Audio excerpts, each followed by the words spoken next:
Welcome to our fossil adventure. Today we'll learn how finding fossils gives us clues about life millions of years ago. So, what exactly are fossils? They're the preserved remains or traces of ancient organisms, like bones, shells, plants, even footprints locked in stone. Where should we look? Fossils are usually found in sedimentary rocks, along riverbeds, cliffs, and even deserts. Fossil hunters search all over the world. Here's how fossils form. An organism dies, gets buried under layers of sediment, minerals slowly replace its parts, and over time, solid rock captures its shape forever. Why does this matter? Fossils are evidence of life from long ago.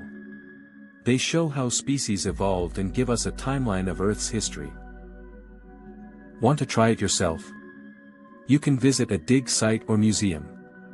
Fossil hunting is careful work. Scientists use brushes instead of shovels and always record their discoveries. In short, fossils are windows into the past. Keep exploring, and who knows, you might uncover the next big discovery.